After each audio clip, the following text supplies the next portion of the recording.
विमुद्रीकरण के बाद डिजिटल पेमेंट को बढ़ावा देने के लिए सरकार लगातार प्रोत्साहन दे रही है। इसी सिलसिले में वित्त मंत्रालय ने एक बार फिर से नई राहत दी है। छोटे कारोबारियों और व्यापारियों को सरकार ने डिजिटल पेमेंट करने पर टैक्स में राहत देने की बात कही है।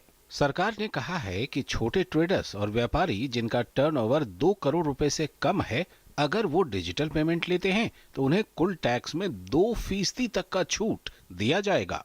अगर वो अपना व्यवसाय डिजिटल मोड से चलाते हैं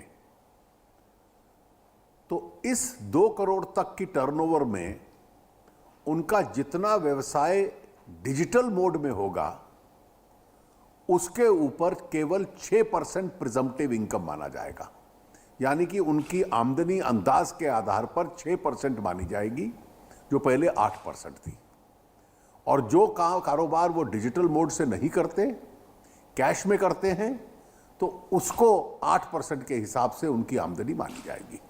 टैक्स में 2% का ये छूट कैश में कारोबार करने वालों को नहीं मिलेगी और उनको पहले की ही तरह 8% की आमदनी पर टैक्स चुकाना होगा।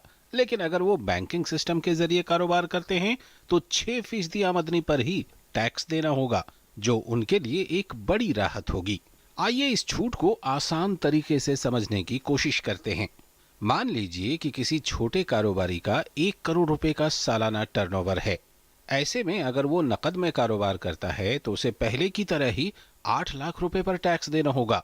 लेकिन अगर वो बैंकिंग सिस्टम के जरिए अपना कारोबार करता है तो उसे 6 लाख रुपए की राशि पर ही टैक्स देना होगा, यानी कि पूरे 2 लाख रुपए पर लगने वाले टैक्स की सीधी बचत। तो अगर आप भी छोटे कारोबारी हैं तो कैशलेस कारोबार कर सरकार की इस योजना का लाभ उठा सकते हैं। अजय मिश्र की रिपोर्ट, डीडी न्यूज।